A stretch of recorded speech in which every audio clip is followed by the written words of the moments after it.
అందరికీ నమస్కారం. 30 days of Andhra Pradesh లో ఈ రోజు డే 7. మన జాతీయ పతాకం ఎవరు డిజైన్ చేశారో మీకు తెలుసా? తెలుగు కోసం ప్రాణం అర్పించిన మహానుభావులు ఎవరో తెలుసా? ఏపీ గర్వకారణమైన ఇద్దరు లెజెండ్స్ కోసం ఈ రోజు తెలుసుకుందాం. పింగళి వెంకయ్య మన జాతీయ పతాకాన్ని రూపకల్పన చేసిన గర్వకారణమైన ఆంధ్రుడు.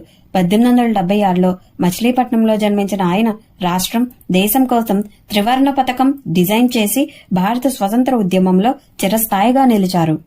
తన పరిశోధనలు, జ్ఞానంతో జాతీయ పతాక తండ్రిగా సత్కరించబడ్డారు. ఇప్పుడు పొట్టి శ్రీరాములు గారి కోసం తెలుసుకుందాం.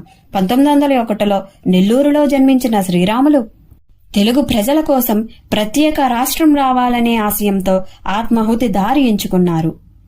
1952లో 58 రోజులు నిరాహార దీక్ష చేసి ప్రాణత్యాగం చేశారు. ఆయన త్యాగం వల్లే 1953లో ఆంధ్ర రాష్ట్రం ఏర్పడి తరువాత ఆంధ్రప్రదేశ్ అవతరించింది. వీరిద్దరూ ఆంధ్రాకి గర్వకారణాలు.